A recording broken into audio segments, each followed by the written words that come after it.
अस्सलाम वालेकुम viewers, welcome back to my YouTube channel and Facebook page. आज हम बात करेंगे रेडिफ 50 mg टैबलेट के बारे में। बताएंगे कि इस टैबलेट को किन किन कंडीशंस में इस्तेमाल किया जाता है, रेडिफ 50 mg के साइड इफ़ेक्ट्स क्या हैं और इसके इस्तेमाल करने का तरीका क्या है।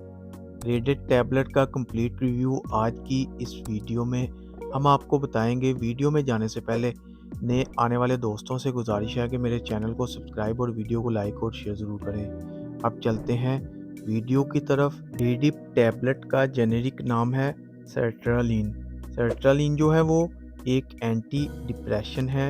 ये बेसिकली एंटी डिप्रेसेंट टैबलेट है। डिप्रेशन के मरीज़ इसको इस्तेमाल करते हैं। सर्ट्रालिन इसका जेनेरिक नाम है। ये SSRI की क्लास से बिलोंग करता है।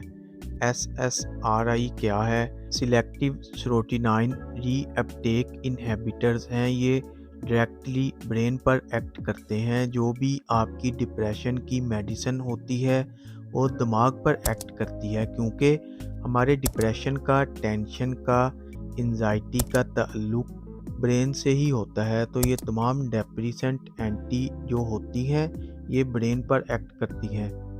रेडिफ टैबलेट डिप्रेशन के मरीज़ों को दी जाती है। बात करते हैं इसको किन कंडीशंस में इस्तेमाल करते हैं, इसके यूजेस और बेनिफिट्स क्या हैं। रेडिफ टैबलेट सर्ट्रालिन को डिप्रेशन के मरीज़ों में दिया जाता है। एंजाइटी के मरीज़ इसको इस्तेमाल करते हैं, यानी डिप्रेशन में इसको बहुत ज़्यादा इस्तेमाल किया जाता है। वो मरीज़ जिनको पैनिक डिसऑर्डर्स हैं उनमें इसको इस्तेमाल किया जाता है। इसके अलावा अगर हम बात करें तो ये ऑब्सेसिव कंपल्सिव डिसऑर्डर्स में भी इस्तेमाल किया जाता है। ये ऐसे डिसऑर्डर्स होते हैं, ऐसी दिमागी हालत होती है जिसमें आपका दिमागी हालत बहुत डिप्रेस रहता है, आप जहनी दबाव का शिकार रहते हैं, तब रेडिफ टैबलेट इस्तेमाल की जाती है।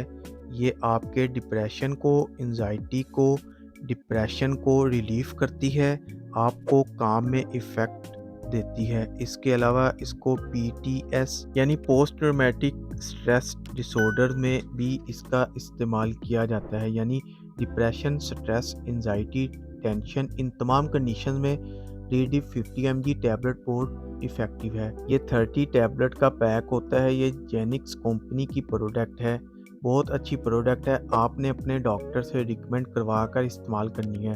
अगर आप इसके साइड इफ़ेक्ट से बचना चाहते हैं, अगर हम इसकी डोज की बात करें तो वो इसके ऊपर ही मेंशन है। वंस अ डे यानी दिन में एक बार ही इस्तेमाल करनी है, इससे ज़्यादा आपने इसको इस्तेमाल नहीं करना।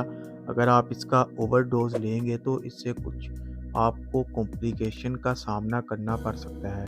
अब बात करते हैं इसके साइड इफ़ेक्ट्स के बारे में। तो इसके इस्तेमाल से सर में दर्द हो सकता है, dizziness, nausea, abdominal pain, drowsiness, vomiting, ये इसके कुछ कॉमन साइड इफ़ेक्ट्स हैं। अब बात करते हैं कौन से लोग इसका इस्तेमाल नहीं कर सकते। हामिला ख़वातीन, दूध पिलाती माएँ, दिल के मरीज़ इसका इस्तेमाल नहीं कर सकते। लीवर के मरीज़, गुर्दे के मरीज़ भी इसको डॉक्टर के मशवरे से इस्तेमाल करें। वीडियो अच्छी लगे तो वीडियो को लाइक और शेयर ज़रूर करें। चैनल को सब्सक्राइब करना ना भूलें ताकि नेक्स्ट वीडियो की नोटिफिकेशन आप तक बआसानी पहुंच सके। शुक्रिया। अल्लाह हाफिज़।